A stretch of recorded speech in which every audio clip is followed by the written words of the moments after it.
देखो अब हम पढ़ेंगे, फिर मैंने सोचा कि इसको नए सिरे से पढ़ाऊँ, नई वीडियो से, ठीक है। प्रोडक्ट मेथड क्या होता है? GDP calculated at market price, ठीक है। वही 3 फैक्टर बताए थे मैंने, primary, secondary, tertiary, agriculture, manufacture और सर्विस। इनकम मेथड में क्या होता है? फैक्टर पेमेंट से पैसा कमाते हैं, उसे जोड़ते हैं नेशनल इनकम में। जो फैक्टर पेमेंट थे उससे हमने पैसा कमाया, उसे जोड़ा हमने नेशनल इनकम में और माइनस कर दिया ट्रांसफ़र पे, ठीक है, इनकम मेथड से। अच्छा, एक्सपेंडिचर मेथड में जितना खर्च हुआ के एग्जाम, ये तो हमने रिवीजन कर लिया। अब हमने आते हैं जीवीए। क्या होता है? Gross value added. जीवीए होता है ग्रॉस वैल्यू एडेड प्रोडक्ट के लेवल पर, ठीक है। GDP gross domestic product, final product के लेवल पर, ठीक है, जो हम कैलकुलेट करते हैं उसे बोलते हैं जीडीपी। और याद रखना, जीडीपी में फाइनल प्रोडक्ट्स कैलकुलेट किया जाता है और जीवीए में प्रोडक्ट खाली, ठीक है। रिसेशनरी गैप और इन्फ्लेशनरी गैप दोनों बहुत इंपॉर्टेंट है। इसके देखो क्वेश्चन लिख रखा है मैंने, सीडीएस में आया था 2021 में। भैया ये होता क्या है? रिसेशनरी गैप होता है जैसे on contractionary gap, GDP is lower than its GDP at full employment. नहीं समझे?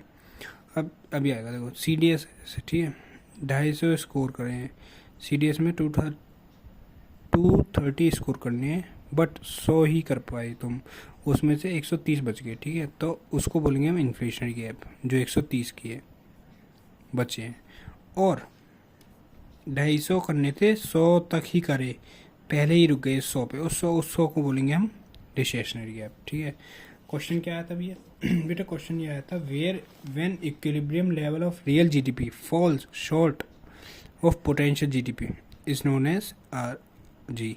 पोटेंशियल की बात करें, ठीक है, मतलब तुम्हारी ये, अच्छा एक इसी तरीके बताता हूँ, तुम्हारी पोटेंशियल बता रहा है, तुम्हारी पोटेंशियल जितनी थी उससे पहले ही रुक गए तुम शॉर्ट, ठीक है, इक्विलिब्रियम लेवल तक जाने से पहले, जहाँ पे equilibrium level of real GDP falls गिर गई तुम्हारी, ठीक है, जैसा तुम शुरू हुए थे, करते करते करते करते थक गए, रुक गए तुम शॉर्ट ऑफ पोटेंशियल जीडीपी, तुम्हारी जितनी पोटेंशियल थी उससे पहले ही, उसे बोलेंगे आरजी, रिसेशनरी गैप। और इसमें आया था, amount equilibrium level of real GDP exceeds the full employment level at GDP is called, exceed कर गए, ठीक है, पूरी ख़त्म कर गए, तो उसे बोलेंगे इन्फ्लेशनरी गैप। आई होप इस समझ में आ गया होगा, ठीक है, दैट्स इट। कोर इंडस्ट्रीज अब हम पढ़ेंगे नेक्स्ट टॉपिक में, ठीक है। मैं सोच रहा हूँ अगले टॉपिक में पढ़ाता हूँ तुम्हें कोर इंडस्ट्री, फिर आएगा मनी, बहुत मज़ेदार टॉपिक है। चलो मैं पढ़ाई देता हूँ कोर इंडस्ट्री। कोर इंडस्ट्री में क्या होता है? 8 कोर इंडस्ट्रीज होती हैं, क्वेश्चन आ रखा है सीडीएस में, कौन कौन सी होती है? Cement, coal, natural gas, fertiliser, petroleum, refinery products, steel, crude oil, electricity, ठीक है। 40.27% इन्हीं से आता है इंडस्ट्रीज का, ठीक है। ओके, रिफाइनरी प्रोडक्ट्स पहले 4 याद कर लो, क्वेश्चन आता है मैक्सिमम वेटेज किस हिसाब के हिसाब से, सबसे ज़्यादा वेटेज किसका है? रिफाइनरी प्रोडक्ट्स का 28%, फिर इलेक्ट्रिसिटी, फिर steel coal. Refinery product, electricity, steel coal, refinery products, electricity, steel coal, refinery product, electricity, steel coal, refinery products 28%, electricity 19.85%, steel 17.92%, कोल 10.33%, ठीक है। टॉप 4 याद कर लो, RESC, रेस्क्यू कर लिया, ठीक है, RESC, रिफाइनरी प्रोडक्ट, ठीक है, इलेक्ट्रिसिटी, स्टील कोल, ठीक है, 28%, 19.85%, 17.92%, 10.33%, इतना। वैसे इतना कुछ याद करने का नहीं, बस ये 4 नाम याद कर लो, रिफाइनरी प्रोडक्ट्स, इलेक्ट्रिसिटी, स्टील कोल, ठीक है। सबसे लोएस्ट वेटेज किसका है? फर्टिलाइजर्स का। Publish report by ministry of commerce and industries, ये कॉमर्स और इंडस्ट्रीज की मिनिस्ट्री रिपोर्ट करती है, पब्लिश करती है इस रिपोर्ट को।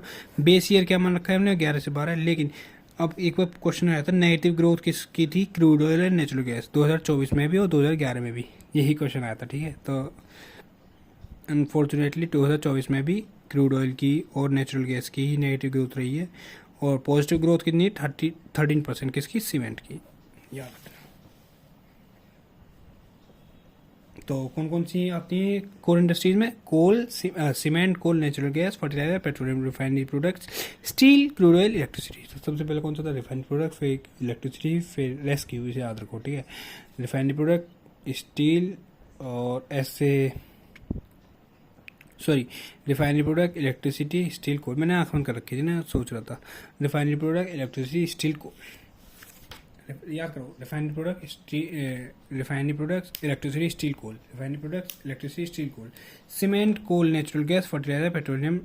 Cement, coal, natural gas, cement, coal, natural gas, refinery products, steel, electricity, crude oil. बस यही है, ठीक है। सबसे कम किसकी है? फर्टिलाइजर्स की। Lowest weightage rate. अब हम पढ़ेंगे मनी नेक्स्ट टॉपिक में, ठीक है।